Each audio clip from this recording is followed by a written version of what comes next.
So today we get to read a whole book of the Old Testament, the book of Habakkuk. And Habakkuk was a prophet.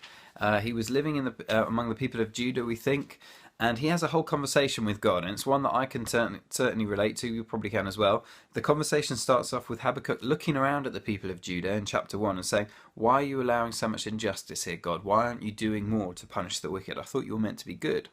And God's response to him in verse 5 is, "Hey Habakkuk, I am going to do something about this. I'm going to raise up the Babylonians. They're going to come and they're going to destroy all the people of Judah, and that's going to be justice."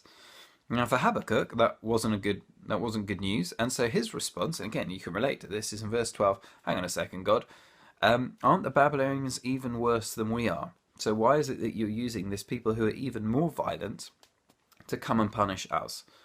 And at that point, God responds again in chapter 2 to Habakkuk, and he answers his question with two things. The first way that he answers it is kind of verses 3 and 4, really. He says, "Trust me, Habakkuk. Trust me." And the second way that he answers it is he says, "Ultimately, those who are wicked will receive justice." And chapter 3 is Habakkuk's prayer, and in it what he does is he proclaims that he does trust God. And one of the evidences that he uses for God's trustworthiness is God's faithfulness in the past. And isn't that such a helpful way to think about God? Sometimes we look at our circumstances and we look at a situation, maybe we've just had a relationship that's broken down, or things are not going well at home, or it just seems like the world is a total mess. We look at the present and it can seem like he's so absent. And yet when we look at the past, our own personal history with God, it's like, oh my word, I see there, you were there, you helped me. Now I look back and I see that you spoke through that person, or now I look back and you see you brought that person to pray, or that thing that I really wish hadn't happened to me at the time. I now see that you were able to use that for good.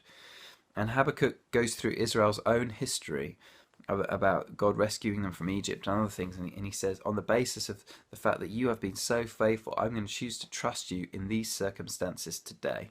And then he proclaims that the fig tree doesn't bud and there's no leaves on the vines, that everything around me might look like a mess, still I will trust you. And for us, one thing we might want to do today is look at his faithfulness to us over the last few years, see how closely he's walked with us, even when it seemed like at the time he wasn't there, and choose on the basis of that to trust him for today.